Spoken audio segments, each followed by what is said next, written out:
Welcome to the enchanting world of colloids, where tiny particles perform a captivating dance in liquids. In this video, we'll uncover their unique properties, diverse applications, and the magic they bring to our daily lives. Get ready to be amazed as we explore the mesmerizing world of colloids. Let's take a look at the draft, which includes dispersed system, types of sols, preparation, purification, applications, interaction of colloids, factors affecting stability of colloids, and the properties, which includes optical, kinetic, and electric properties. अच्छा जी, तो सबसे पहले अब हम discuss करेंगे disperse system को जिसको हमने लास्ट वीडियो में भी काफ़ी डिटेल से डिस्कस किया, तो उसे एक दफ़ा रिवाइज कर लेते हैं। हमारे पास बेसिकली दो चीज़ें होती हैं, एक होता है डिस्पर्स्ड फेज और एक होता है डिस्पर्जन मीडियम। ठीक है, डिस्पर्स्ड फेज क्या होता है? जिसने डिस्पर्स हुआ वो होना, यानी कि काइंड ऑफ सॉल्यूट आप कह सकते हो या इंटरनल फेज कह सकते हो। ठीक है, और जो हमारे पास डिस्पर्जन मीडियम है, डिस्पर्जन मीडियम जिसके अंदर डिस्पर्स्ड हुआ होगा, यानी कि काइंड ऑफ सॉल्वेंट आप कह सकते हो, एक्सटर्नल फेज कह सकते हो या कंटिन्यूस फेज कह सकते हो। ठीक है, यहाँ पे डिस्पर्स सिस्टम की डेफिनेशन क्या बताइए? It is a particulate matter distributed through out a continuous phase, यानी वही बात जो मैंने बताई, कंटिन्यूस फेज के अंदर डिस्पर्स हुआ होगा। अब इसमें क्लासिफिकेशन है on the basis of the particle diameter of disperse material. जो मटेरियल डिस्पर्स हुआ है ना, उसके डायमीटर यानी उसके साइज़ की बात हो रही है, उसके अकॉर्डिंगली हम बेसिकली जो डिस्पर्स सिस्टम है उसे तीन तरीके से डिवाइड कर सकते हैं पार्टिकल्स को। It may be the molecular dispersion, it may be the colloidal dispersion, or it may be the coarse dispersion. सबसे पहले अब हम इनकी प्रॉपर्टीज़ को डिस्कस करेंगे। फर्स्ट क्या है? Particle size. Particle size molecular dispersion में देखा जाए तो that is less than 1 nanometre, colloidal में 1 नैनोमीटर से 0.5 माइक्रोमीटर, और कोर्स डिस्पर्शन में ग्रेटर देन 0.5 माइक्रोमीटर। ठीक है, फिल्टर पेपर की बात करें तो क्योंकि इसका साइज़ बहुत छोटा है मोलिकुलर डिस्पर्शन का, तो ये पास कर सकते हैं, कोलॉइडल डिस्पर्शन भी पास कर सकते हैं, और कोर्स वो तो बिल्कुल ही पास नहीं करेंगे बिकॉज उनका साइज़ जो है that is greater. Same is the case with semi permeable membrane. Semi permeable membrane कौन सी होती है? जो कुछ चीज़ों को पास करने देती है, कुछ को नहीं करने देती, तो उसमें मोलिकुलर डिस्पर्शन तो इजीली पास हो जाएंगे क्योंकि वो बहुत छोटे हैं। बट कोलॉइडल में क्योंकि कोलॉइड पार्टिकल है, सस्पेंडेड पार्टिकल्स होंगे, तो वो पास नहीं करेंगे और कोर्स डिस्पर्शन भी पास नहीं करेंगे। Then optical property. इस ऑप्टिकल प्रॉपर्टी को जो टिंडाल इफेक्ट है, इसे हम डिटेल में एट द एंड भी वीडियो के मतलब जो आगे आने वाला टॉपिक्स है उनमें डिस्कस करेंगे, बट यहाँ पे एक आइडिया दे देती हूँ थोड़ी कि टिंडाल इफेक्ट क्या होता है। एग्जाम्पल ले लो, मेरे पास एक बीकर है सोल्यूशन का, ठीक है, और मैंने उसके मतलब एक लाइट सोर्स लिया, और मैं जब उसके अंदर से लाइट पास कराऊंगी ना, सो लाइट उसके अंदर से पास नहीं करेगी। ठीक है, बट अगर मैंने क्या किया कि उस ट्रू सोल्यूशन को रिप्लेस कर दिया कोलॉइडल सोल्यूशन से, तो what would happen? The path of light will become visible, right? So it why does it occurs? It actually occurs due to the scattering of light by colloidal particles. इसका मतलब क्या हुआ? इसका मतलब ये है कि देखो, जब मैंने जो बीकर था, ठीक है, एक कोलॉइडल सोल्यूशन मैंने बनाया, उस बीकर के सामने मतलब जब मैंने लाइट सोर्स किया, लाइट जब उसके अंदर से पास करेगी, अब सोल्यूशन के केस में क्या था कि लाइट उसके अंदर से पास नहीं कर रही थी, लाइट स्कैटर नहीं कर रही थी, बट इस केस में क्या होगा कि लाइट उसके अंदर से पास करेगी, और उसकी रीज़न क्या है कि जो कोलॉइडल पार्टिकल्स हैं उनकी वजह से, right? So scattering of light by colloidal particles and making the path of the light visible, it is actually known as the Tyndall effect, right? Then हमारे पास आ जाता है विजिबिलिटी अंडर द माइक्रोस्कोप। तो मॉलिक्यूलर डिस्पर्शन की हमने कहा बहुत छोटा है तो विजिबल नहीं होंगे, और कोलॉइडल डिस्पर्शन अल्ट्रा माइक्रोस्कोप के अंडर विजिबल होते हैं, और कोर्स की बात करें they are visible under the normal and the ultra microscope. Then diffusion, तो molecular dispersion they undergo the rapid diffusion. Colloidal dispersion की बात करें तो they diffuse very slowly, and in case of coarse dispersion the particles they do not diffuse. ठीक है, आगे appearance की बात करें, अगर हम नेकेड आई से देखते हैं तो मोलेकुलर डिस्पर्शन वो हमें क्लियर नजर आती हैं, कोलॉइडल डिस्पर्शन क्लियर, ये मे बी टर्बिड, और कोर्स डिस्पर्शन भी टर्बिड। टर्बिड होता है काइंड ऑफ क्लाउडी, ठीक है, क्लाउडी सा हमें नजर आएगा। और effect of gravity, molecular dispersion और जो कोलॉइडल डिस्पर्शन है उन पर कोई खास इफेक्ट नहीं होता, बस कोर्स डिस्पर्शन पे क्या होता है कि जो पार्टिकल्स है वो डाउन सेटल हो जाते हैं, इसी वजह से हम कहते हैं कि किसकी वजह से? इफेक्ट ऑफ ग्रेविटी की वजह से। अब हम डिस्कस कर लेते हैं कोलॉइड्स की डेफिनेशन वगैरह को। तो डेफिनेशन हमारे पास क्या है? It is actually intermediate between the true solution and suspensions. हमने अभी तक सोल्यूशन पढ़े, इमल्शंस पढ़े, अब आगे जो हमारा टॉपिक है सस्पेंशन, तो मैं ये चीज़ पहले से बता देती हूँ कि सोल्यूशन और सस्पेंशन के दरमियान कहीं जो साइज एग्जिस्ट करता है that is actually the colloid. ठीक है, पार्टिकल साइज 1 नैनोमीटर से 0.5 माइक्रोमीटर तक होता है, और इसमें डिस्पर्स फेज और डिस्पर्स मीडियम जो मैंने बात पीछे एक्सप्लेन किया वो है। जिस तरह हमने सोल्यूशन में पढ़ा था कि कोलॉइड्स जैसे सोल्यूशन किस तरह बन रहे थे कि हमारे पास एक सोल्यूट था, एक सॉल्वेंट था, और फिर एक सोल्यूशन बनना था। इस केस में भी एक डिस्पर्स फेज, एक डिस्पर्शन मीडियम है, ठीक है, और एक जो कोलॉइड है वो बन रहा है। लेकिन इस केस में देखो सोल्यूशन में डिफरेंस क्या है कि वहाँ पे हमारे पास 9 केस से, यहाँ पे 8 है।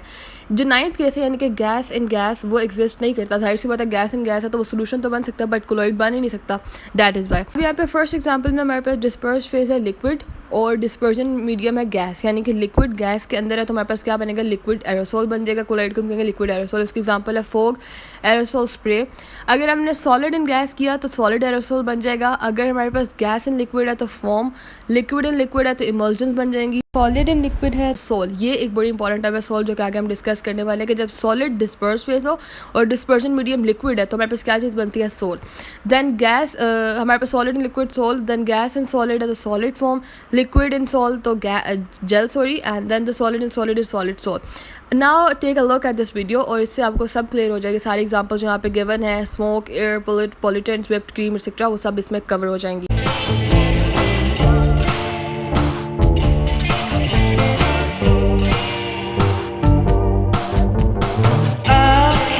Okay, here comes the types of sols. Sols क्या होते हैं, सॉलिड एंड लिक्विड। मतलब सॉलिड हमारे पास डिस्पर्स फेज है और किस में डिस्पर्स हुआ है, डिस्पर्जन मीडियम यानी कि लिक्विड में। अब हमारे पास बेसिकली 3 तरह के सोल्स होते हैं, lyophilic, lyophobic and association. Start करते हैं हम लायोफिलिक से। लायोफिलिक कौन से सोल्स होते हैं, वो सोल्स जिसमें जो कोलॉइड ऐसा कोलॉइड होगा, ऐसा सोल होगा जिसमें जो हमारे पास डिस्पर्स फेज है यानी कि जो कोलॉइडल पार्टिकल्स हैं उनकी बड़ी स्ट्रॉन्ग अफिनिटी होगी, बहुत स्ट्रॉन्ग अट्रैक्शन होगी अपने सॉल्वेंट के साथ यानी अपने डिस्पर्जन मीडियम के साथ। इसमें एग्जाम्पल आ जाती है डिस्पर्जन ऑफ अकैशिया और जेलेटिन इन वाटर। अब हम डिस्कस करते हैं इसकी प्रॉपर्टी। सबसे पहले it can be obtain bye direct mixing, मतलब जिस तरह जेलेटिन है उसे मैंने वाटर में डाला, सिंपल मैंने मिक्स करूँगी, कोई ज़्यादा एफर्ट्स लगाने की ज़रूरत नहीं, तो हमारे पास जो लायोफिलिक सोल है वो बन जाएगा, ठीक है। देन सॉल्वेशन, सॉल्वेशन अकर्स, ये पहले भी हमने बात डिस्कस की थी कि जो हमारे पास डिस्पर्स फेज होते हैं ना, डिस्पर्स फेज के पार्टिकल उन्हें they are surrounded by the dispersion medium, ठीक है। डिस्पर्जन मीडियम के जो पार्टिकल्स हैं उन्होंने डिस्पर्स फेज वाले पार्टिकल को सराउंड किया हुआ होता है, दैट इज सॉल्वेशन। ये हमने पीछे वीडियो में डिस्कस किया था, ज़्यादा डिटेल में नहीं जाएंगे। Then in hydrophilic colloid the dispersion medium is water, ठीक है। हाइड्रोफिलिक में क्या होता है, डिस्पर्जन मीडियम वाटर है तो हाइड्रेशन हो जाएगी। देन ये बहुत विस्कस होते हैं, कोई दे शो नॉट इन डाल इफेक्ट यानी scattering of light bye salt particles नहीं होगा। देन रिवर्सिबल, क्योंकि अब यहाँ पे हमने बात की ना कि जो इनकी एफिनिटी बहुत ज़्यादा होती है, दैट इज़ वाई इसमें कोई डाल इफेक्ट नहीं आएगा और ये रिएक्शन रिवर्सिबल होते हैं, रिवर्स हो सकते हैं। इसमें एग्जांपल है casein, insulin, albumin and gelatin जो कि हाइड्रोफिलिक है, और रबर, पॉलिस्टीरीन जो कि लिपोफिलिक आ जाएंगे। ये दोनों लायोफिलिक सोल्स के अंदर आते हैं। The next is lyophobic colloids. Lyophobic colloids basically क्या होते हैं यार, इसमें ना हमारे पास जो डिस्पर्स फेज है और डिस्पर्जन मीडियम है उन दोनों में हमारे पास अफिनिटी नहीं होती, अट्रैक्शन नहीं होती, ठीक है। यानी कि आप ये भी कह सकते हो कि दे आर द जो लायोफोबिक कोलॉइड्स होते हैं दे आर सॉल्वेंट हीटिंग। इसमें एग्जांपल है dispersion of gold, ferric hydroxide and sulphur in water. Property simple है, पहली बात की डायरेक्ट मिक्सिंग से हमें नहीं मिल सकते, दूसरी बात सॉल्वेशन नहीं होती। सॉल्वेशन क्या है, the particles of the dispersed phase they are surrounded by dispersion medium, इसे कहते हैं सॉल्वेशन। कि जो डिस्पर्स्ड फेज के पार्टिकल्स उन्हें डिस्पर्जन मीडियम के पार्टिकल्स ने सराउंड किया, लेकिन इस केस में ऐसा नहीं होता। इसकी विस्कोसिटी डिस्पर्जन मीडियम जिससे सिमिलर होगी, मतलब जो भी डिस्पर्जन मीडियम है ना उससे सिमिलर होगी। जिस तरह फेरिक हाइड्रोक्साइड या सल्फर एंड वाटर है तो वाटर जैसी, वाटर क्या यहाँ पे डिस्पर्जन मीडियम है तो विस्कोसिटी भी इसकी डिस्पर्जन मीडियम जैसी होगी। देन ये टिंडाल इफेक्ट शो करता है और ये इरिवर्सिबल है। The last type is association colloids. Association colloids में क्या होता है कि जब सॉफ्ट मॉलिक्यूल्स या एक्टिव एजेंट सब्सटेंसेस जो होते हैं जब वो एसोसिएट हो जाएं यानी एग्रीगेट्स बना लें, उन एग्रीगेट्स को हम कहते हैं माइसल्स, ठीक है। जब वो बना लेते हैं उन्हें हम कहते हैं एसोसिएशन कोलॉइड्स। अब यहाँ पे एक टर्म यूज़ हो रही है CMC। हमने कहा जब CMC से वैल्यू ऊपर चली जाए, अबव CMC एक लेवल होता है उस पर विस्कोसिटी जो है सिस्टम की वो इंक्रीज़ कर जाती है, ठीक है। पहले हम इसे डिस्कस करते हैं CMC क्या होता है। CMC बेसिकली एक ऐसा सोल्यूशन जिसमें सर्फेक्टेंट मॉलिक्यूल्स हो। सर्फेक्टेंट मॉलिक्यूल्स क्या होते हैं, जिसके पास हाइड्रोफिलिक और हाइड्रोफोबिक एंड जोन होते हैं। जब सर्फेक्टेंट मॉलिक्यूल्स जो है वो असेंबल हो जाए, एग्रीगेट बना लें, ठीक है, उन्हें हम क्या कहते हैं, माइसल्स कहते हैं। When there concentration reaches a certain critical value, उससे हम क्या कहेंगे, वो क्रिटिकल माइसल कंसंट्रेशन यानी CMC है। तो जब CMC यानी क्रिटिकल माइसल कंसंट्रेशन से अबव चली जाए वैल्यू तो दैट इज, इसका मतलब है कि विस्कोसिटी सिस्टम की इंक्रीज़ हो जाएगी। इसमें एग्जांपल है सोडियम लोराइल सल्फेट, सोडियम स्टीरेट और CTAB यानी कि CTAB पहले हमने डिस्कस किया है, सिटाइल ट्राईथाइल अमोनियम ब्रोमाइड। और अब जो हमारे पास बेसिकली एसोसिएशन कोलॉइड्स हैं दे में भी एनायनिक, केटायनिक, नॉन आयनिक या ज़्यूटरायनिक, ठीक है। एनायनिक है तो SLS यानी कि सोडियम लोराइल सल्फेट, अगर केटायनिक है तो CTAB यानी कि cetyl triethyl ammonium bromide, non ionic है तो POLE, पोल होता है पॉलीऑक्सीथाइलिन लोराइल ईथर। और अगर ज़्यूटरायनिक की बात करें तो it include dimethyl dodecyl ammonium propane sulfonate DDAPS। Now comes the next topic that is very important from examination point of view, preparation of colloids. हमने बात की थी लायोफिलिक colloids को डायरेक्ट मिक्सिंग से बन जाते हैं, लेकिन लायोफोबिक्स जो होते हैं वो डायरेक्ट मिक्सिंग से नहीं बनते. उनके लिए हमारे पास दो इंपॉर्टेंट मेथड होते हैं. एक होता है डिस्पर्जन मेथड और एक होता है कंडेंसेशन मेथड. डिस्पर्शन मेथड में हमारे पास बेसिकली 4 मेथड हैं, जिसमें सबसे पहला मेथड है कोलॉइडल मिल्क. कोलॉइडल मिल्क का वर्किंग प्रिंसिपल देखो कि it actually consist of a rotor and a stator. ठीक है, जो रोटर होता है उसने रोटेट करना होता है हाई स्पीड पे, और जो स्टेटर है यानी कि स्टेशनरी पार्ट होता है उसने तो डेफिनेटली रेस्ट पे रहना. अब इन दोनों का जो गैप होता है, इन दोनों के गैप को हम उस चीज़ के अकॉर्डिंगली एडजस्ट करते हैं कितना हमें पार्टिकल का साइज़ रिक्वायर्ड है. ठीक है, फीडिंग द मटेरियल, जो भी सॉलिड पार्टिकल्स हैं जिन्हें हमने साइज़ में रिड्यूस करना है उसे आप क्या करोगे, ऊपर होपर बना होता है जिसके अंदर आप उसे फेड करते रहते हो, उसे डालते हो.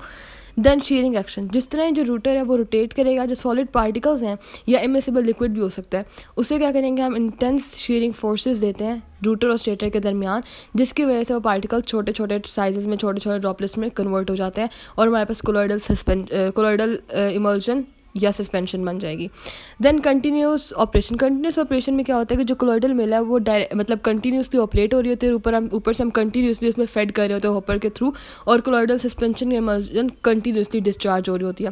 देन होमोजेनाइजेशन क्या होता है कि जो कोलॉइडल मिल है ना, ये it actually provides an efficient homogenisation. मतलब ये कि यूनिफॉर्म डिस्ट्रीब्यूशन आई होगी पार्टिकल की थ्रू आउट लिक्विड मीडियम में, uniform distribution and that is basically homogenisation, और ये हमारे पास हो गया colloidal mill method. Okay, so the now next method of the dispersion method is Bredig arc method. It was developed by German chemist जिसका नाम था Friedrich Bredig in 20th century. Simple method है. सबसे पहले इलेक्ट्रोड प्रिपरेशन, वो metal जिसे हमने disperse कराना है उसके हमने इलेक्ट्रोड्स बना लेने हैं, और जो टिपिकली प्लैटिनम के या इनर्ट मटेरियल्स के होते हैं. Then dispersion medium, dispersing medium क्या होता है कि जिसके अंदर हमने उसे डिस्पर्स कराना है, तो एक स्टेबल सा मीडियम लेंगे ज़्यादातर हम वाटर को कंसीडर करते हैं, उसके अंदर हम स्टेबलाइजिंग एजेंट या सर्फेक्टेंट्स को ऐड कर देते हैं ताकि कोई भी एग्रीगेट ना बने. ठीक है, एग्रीगेशन ना हो. देन आर्क डिस्चार्ज, जब हम उस पर हाई इलेक्ट्रिक पावर दे रहे हैं, उसे हाई इलेक्ट्रिक करंट देंगे तो उससे क्या होगा, एक आर्क जनरेट हो जाएगी दोनों मेटल इलेक्ट्रोड्स के दरमियान, और हाई टेम्परेचर पे क्या होगा, जो इलेक्ट्रिक आर्क है वो वेपराइज करने लग जाएगी मेटल को फ्रॉम द इलेक्ट्रोड्स. ठीक है, अब हमें जब वेपर्स बन जाएंगे तो वेपर से तो वो तो एयर में चले जाएंगे, तो हमें क्या फ़ायदा, हमें तो वो मेटल मिलेगा ही नहीं, हमें तो कोलॉइड चाहिए ना. तो उसके लिए क्या करेंगे, वेपर्स को कंडेंस करने के लिए उसके इर्द गिर्द आइस को प्लेस किया जाता है. जब उसके इर्द गिर्द आइस आ जाएगी तो आइस उसे क्या कर देगी, कूल डाउन, तो वेपर्स जो बनते जाएंगे वो कंडेंस होते जाएंगे. ठीक है, and at the end we will get the colloidal particles. जो नेक्स्ट मेथड हमारे पास है दैट इज़ अल्ट्रासोनिक मेथड. यार ये सारे मेथड्स बड़े आसान हैं, इनके सिर्फ कॉन्सेप्ट ले लो, लेकिन ये जितना डिटेल से लिखा है इसलिए एग्जाम पॉइंट ऑफ व्यू से कि आपके पास काफ़ी सारा मटेरियल होना चाहिए लिखने के लिए. बाकी इसमें की बात ऐसे एक्सप्लेनेशन वाली है नहीं. अल्ट्रासोनिक मेथड में हम क्या यूज़ करते हैं, हमें sound high frequency sound waves चाहिए ताकि हम नैनो पार्टिकल्स या माइक्रो पार्टिकल्स जो हैं कोलॉइडल डिस्पर्जन बना सकें. ठीक है, इसमें जो रेंज होती है वो दैट इज़ अबव 20,000 हर्ट्ज, और ये मेथड जो है हम अल्ट्रासोनिक डिस्पर्जन या अल्ट्रासोनिक होमोजेनाइजेशन भी कहते हैं. अब हमारे पास आ जाता है अल्ट्रासोनिक प्रोब या बाथ. ठीक है, अब इन दोनों में थोड़ा डिफरेंस होता है कि जो हमारे पास है ना अल्ट्रासोनिक प्रोब, ये एक हैंड हेल्ड डिवाइस होती है जिसे हमने डायरेक्टली क्या लिक्विड मीडियम में डाल देना होता है. लेकिन जो अल्ट्रासोनिक बाथ है ये एक कंटेनर होता है जिसमें लिक्विड और मटीरियल, जिसके अंदर मतलब वो लिक्विड भी और जो जिस मटीरियल को हमने डिस्पर्स करना है वो दोनों होते हैं. ठीक है, अब लिक्विड मीडियम क्या होगा, बेसिकली इसमें सॉल्वेंट और हमारे पास डिस्पर्सिंग एजेंट होंगे जिसको हमने डिस्पर्स पार्टिकल्स को डिस्पर्स करने के लिए यूज़ करते हैं. और ये वाटर हो सकता है, इट मे बी अल्कोहल या कोई ऑर्गेनिक सॉल्वेंट्स हो सकता है, वो डिपेंड करता है नेचर ऑफ पार्टिकल्स पे और उनकी एप्लीकेशंस पे. देन अल्ट्रासोनिक कैविटेशन क्या होती है कि जब हमने जो अल्ट्रासोनिक वेव्स हैं उसे लिक्विड मीडियम से पास कराया तो वो क्या करेंगे, जो अल्टरनेट साइकिल्स बनाते हैं, यानी कि कंप्रेशन और रेफ्रैक्शन के. इस फिनोमेना को कहते हैं कैविटेशन.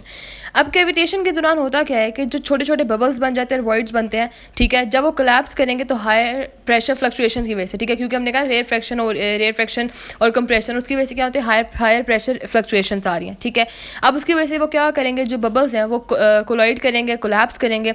ये जो कोलैप्स बबल हो रहे हैं, ये कोलॉइड हो रहे हैं, ये क्या करेंगे, बेसिकली एनर्जी जनरेट करेंगे जिसमें हाई टेम्परेचर भी आ जाएगा और प्रेशर भी आ जाएगा. ठीक है, ये जो एक्सट्रीम कंडीशंस है इसकी वजह से क्या होगा, पार्टिकल्स जो हैं वो छोटे छोटे फाइनली डिवाइड पार्टिकल्स में डिवाइड हो जाएंगे, फ्रेगमेंट्स में डिवाइड हो जाएंगे और वो लिक्विड मीडियम में डिस्पर्स हो जाएंगे. And that is what we actually needed, और इससे हमारे पास हमारा जो कोलॉइडल डिस्पर्शन है वो बन जाएगा. Okay, so now here comes the last method that is peptization method, और you may say it is a deflocculation method. Peptization में क्या होता है कि आपने हमारे पास जो प्रेसिपिटेट्स बनते हैं ना, उन प्रेसिपिटेट्स को कोलॉइडल सॉल्यूशन में कन्वर्ट करना होता है by adding A peptising agent. ठीक है, अब प्रेसिपिटेट्स बनते कैसे हैं? प्रेसिपिटेट ऐसे बनते हैं कि जो सॉल्युबल सॉल्ट होता है ना, कोई भी सॉल्युबल सॉल्ट है, जब उसका हम रिएक्शन कराते हैं एक सोल्यूशन के साथ तो हमारे पास इनसॉल्युबल सॉलिड बन जाते हैं, जो कि हमारे पास क्या होंगे? प्रेसिपिटेट्स होते हैं। अब इसके हमने अंदर कहा कि we have to add peptizing agent. Peptizing agent क्या होता है? उसे हमने प्रेसिपिटेट में ऐड करना है। बेसिकली उसके पास प्रॉपर्टी होती है कि वो पोलर और नॉन पोलर ग्रुप्स उसके स्ट्रक्चर में होते हैं। ठीक है, ये जो ग्रुप्स होते हैं ना, व्हाट दे अलाउ, ये क्या अलाउ करेंगे पेप्टाइजिंग एजेंट को कि वो उसके सरफेस, जो सॉलिड पार्टिकल के सरफेस है उनके साथ इंटरेक्ट करेगा और उन्हें री एग्रीगेट नहीं, पहले एग्रीगेट होएगा, उन्हें फिर से री एग्रीगेट नहीं होने देगा और डिस्पर्जन को प्रमोट करेगा ऑब्वियसली। अब एग्रीगेट्स को कैसे तोड़ेगा? जो पेप्टाइजिंग एजेंट है it absorbs on the surface of the solid particle के सरफेस पे चला एब्जॉर्ब हो जाएगा, उसके इर्द गिर्द एक प्रोटेक्टिव लेयर बना लेगा जिसकी वजह से वो फिर से एक दूसरे के साथ री एग्रीगेट नहीं होंगे। और ये जो disrupt the aggregates and reduces the particle size, इससे पार्टिकल साइज रिड्यूस हो जाएगा और प्रेसिपिटेट या कोलॉइडल सॉल्यूशन में कन्वर्ट हो जाएंगे। And finally the smaller colloidal particles they form due the peptization process, they remain dispersed into the solvent and creating a stable colloidal solution. Now comes the next method, like the dispersion method is the condensation method. इसमें basically इसका core समझो। Core क्या है कि souls को किस तरह हमने प्रिपेयर करना है? By the aggregation of true solution. ठीक है, ट्रू सोल्यूशन के एग्रीगेट्स बना के सोल्स की प्रिपरेशन होगी। उसमें दो चीज़ें, चेंज ऑफ सॉल्वेंट और केमिकल रिएक्शन। ठीक है, पहले हम चेंज ऑफ सॉल्वेंट को डिस्कस करते हैं। चेंज ऑफ सॉल्वेंट में क्या है? आपने एक सुटेबल सॉल्वेंट लेना है जिसके अंदर जो सब्सटेंस मतलब है ना वो इनसॉल्युबल हो, मतलब ये ना हो कि डिजोल्व ना हो जाए लेकिन डिस्पर्स होनी चाहिए। ठीक है, इनसॉल्युबल हो लेकिन डिस्पर्स हो सके। Second thing, mixing and agitation. Agitation mixing को कहते हैं, ब्रिस्क को कहते हैं, या फिर आप स्टेरिंग को कह सकते हो। इसमें होता क्या है कि हमने जो सब्सटेंस है वो और सॉल्वेंट उन दोनों के कंटेनर में डाला। अब इस मिक्सचर को हमने क्या करना है? एगिटेशन उसकी करनी है। ठीक है, एगिटेशन किस तरह करेंगे? स्टेरिंग करोगे, शेकिंग करोगे। और एगिटेशन से होता क्या है कि it helps to disperse the substance in the solvent. Solvent के अंदर सब्सटेंस डिस्पर्स हो जाएगी और ब्रेक हो जाएगी स्मॉलर कोलॉइडल पार्टिकल्स में। अब कोलॉइडल सॉल्यूशन कैसे बन जाएगा? As a result of the solvent को चेंज करने से और एगिटेशन से क्या होगा? सब्सटेंस जो है वो कोलॉइडल पार्टिकल्स बना लेंगे, डेयर और वेल डिस्पर्स हुए होंगे। दूसरी चीज़ थी केमिकल रिएक्शन। केमिकल रिएक्शन दो तीन, जिसमें पहला रिएक्शन है डबल डिकम्पोजिशन। इसे समझने के लिए ना ये जो पहली हाईलाइटेड जो इक्वेशन उसे देखो, A B plus C D किस में कन्वर्ट होगा? ए डी और सी बी में। अब इधर बेसिकली हुआ क्या? हुआ ये कि जो किटाइंस और एनाइंस हैं उन्होंने क्या किया? अपनी प्लेसेस को स्विच कर लिया और नए कंपाउंड्स बन गए। इसको आगे जो एग्जांपल है AgNO3 प्लस NaCl, इसकी एग्जांपल को देखो। इस एग्जांपल में क्या है? डबल डिकम्पोजिशन रिएक्शन हो रहा है सिल्वर नाइट्रेट के दरमियान और सोडियम क्लोराइड, यानी कि AgNO3 और NaCl। अब जब वो क्या करेंगे, इसमें इस रिएक्शन में होगा सिल्वर नाइट्रेट और सोडियम क्लोराइड जो अपने आइंस को एक्सचेंज कर देंगे और नए कंपाउंड बनेंगे, यानी कि सिल्वर क्लोराइड AgCl बन जाएगा और साथ NaNO3 बन जाएगा। सही होगी बात? जो AgCl बनेगा ना वो बेसिकली क्या इनसॉल्युबल होता है और उसके वो प्रेसिपिटेट उसके बन जाएंगे, that will precipitate out of the solution. और जो सोडियम नाइट्रेट है वो सॉल्यूशन के अंदर ही रहेगा as a soluble compound. The next two methods are reduction and oxidation. बहुत सिंपल है। रिडक्शन में क्या होता है कि अगर हमने सिल्वर सोल की प्रिपरेशन करनी है तो इसमें सिल्वर जो आइंस होते हैं उनकी बेसिकली रिडक्शन हो जाती है। ठीक है, यहाँ पे क्वेश्चन सा देखो, AgNO3। ठीक है, हमने एक रिड्यूसिंग एजेंट लेना है, साथ सोडियम सिट्रेट और इसके साथ हीट। जो रिड्यूसिंग एजेंट है, अब इसमें क्या होगा? जो रिडक्शन Ag आइंस है उनकी रिडक्शन हो जाएगी, जिसके साथ हमारे पास स्मॉल सिल्वर नैनो पार्टिकल्स बन जाएंगे जो कि सोल्यूशन के अंदर डिस्पर्स हो जाएंगे और एक कोलॉइडल सिल्वर सोल बन जाएगा। और इन केस ऑफ ऑक्सीडेशन क्या होता है कि अगर हमने गोल्ड जो सोल्स हैं, ठीक है, if we want to prepare the gold sol, तो उसमें क्या होगा? हमें ऑक्सीडेशन करानी पड़ेगी गोल्ड आइटम्स की, जिसके लिए हमें क्या चाहिए? ऑक्सीडाइजिंग एजेंट चाहिए। यहाँ पे हम यूज़ कर रहे हैं क्लोरोओरिक एसिड। और जो ऑक्सीडेशन है बेसिकली गोल्ड की, इसकी वजह से क्या होगा? स्मॉल गोल्ड पार्टिकल्स या नैनो पार्टिकल्स बन जाएंगे और वो सोल्यूशन के अंदर डिस्पर्स हो जाएंगे और कोलॉइडल गोल्ड सोल बना लेंगे। Okay, so the next topic is the purification of colloids. As we know that sols or colloids, they are prepared by various methods, which we have learned earlier. They contain appreciable amount of electrolytes beside the colloidal particles. तो basically अब ये जो electrolytes इसमें extra like colloidal particles set के जो electrolytes है ना, ये क्या करते हैं? colloid को destabilize कर देते हैं। तो जाहिर सी बात है उसके लिए इसकी purification important है। अब इनको remove करने के लिए general method है which includes dialysis, ultrafiltration और electrodialysis। सबसे पहले हम डिस्कस करते हैं डायलिसिस को। डायलिसिस क्या होता है? It involves the separation of colloidal particles from smaller dissolved particles और ions which are based on their charge differences. ठीक है, अब हमने कहा डायलिसिस में बेसिकली क्या होगा? हमने सेपरेशन करनी होती है कोलॉइडल पार्टिकल्स में से, हमने आयंस को बेसिकली सेपरेट करना होता है उनके साइज़ की बेस पे और उनके चार्ज डिफरेंसेस की बेस पे। उसके लिए हमें जो डायलिसिस सेटअप है वो क्या होगा? जो कोलॉइडल सोल्यूशन होगा बेसिकली उसे हमने एक कंटेनर में प्लेस करना है, ठीक है, कोलॉइडल सोल्यूशन को। और हमें इसके लिए एक चीज़ क्या चाहिए होती है, semi permeable membrane. Semi permeable membrane को हमने डायलिसिस ट्यूब या डायलिसिस बैग के तौर पे रखना है। अब उसका काम क्या है, अब वो जो डायलिसिस बैग है ना, उसमें हमने क्या किया, डायलिसिस सोल्यूशन जो कोलॉइडल सोल्यूशन है उसे हमने बैग में डाल दिया। उस बैग को हमने एक बड़े कंटेनर में रखना है जिसमें पहले से सॉल्वेंट प्रेजेंट होगा, ठीक है। अब जो स्मॉलर डिजोल्व पार्टिकल्स या आयन जो कोलॉइडल सोल्यूशन में ना, वो उनके पोर्ट से डिफ्यूज़ हो जाएंगे और सोल्यूशन में यानी कि जो एक्सटर्नल एनवायरनमेंट उधर चले जाएंगे जिस डिस्पर्जन मीडियम में, और बाकी जो हमारे पास लार्जर कोलॉइडल पार्टिकल्स हैं वो उस बैग के अंदर रह जाएंगे। And this is how the purification is done, ठीक है। उसके बाद इसमें आ जाता है फैक्टर्स अफेक्टिंग द डायलिसिस। उसमें हमारे पास membrane permeability, concentration gradient, time of dialysis, temperature, pH and ionic strength, colloidal size and charge and staining और एग्रीडेशन, इन सब चीज़ों से बेसिकली डायलिसिस अफेक्ट होता है।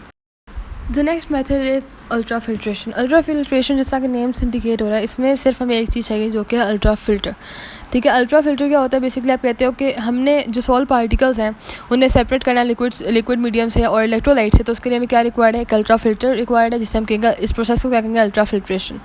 First thing. दूसरी चीज़ ये कि ये एक स्लो प्रोसेस है जिसे हम स्पीड अप किस तरह कर सकते हैं, हम उस पर प्रेशर अप्लाई करें, इंक्रीजिंग द प्रेशर, यानी कि नेगेटिव प्रेशर का मतलब होता है सक्शन की जाए, ठीक है, through dialysis. The colloidal particles are left in the filter in the form of slime, ठीक है। जब हम उसमें नेगेटिव प्रेशर सेक्शन करेंगे तो कोलॉइडल पार्टिकल्स जो है फिल्टर पेपर के ऊपर रह जाएंगे इन द फॉर्म ऑफ स्लाइम, और जो स्लाइम है उसे फिर से हम अगर फ्रेश मीडियम में डालेंगे तो फिर से प्योर सोल बन जाएगा, ठीक होगी बात।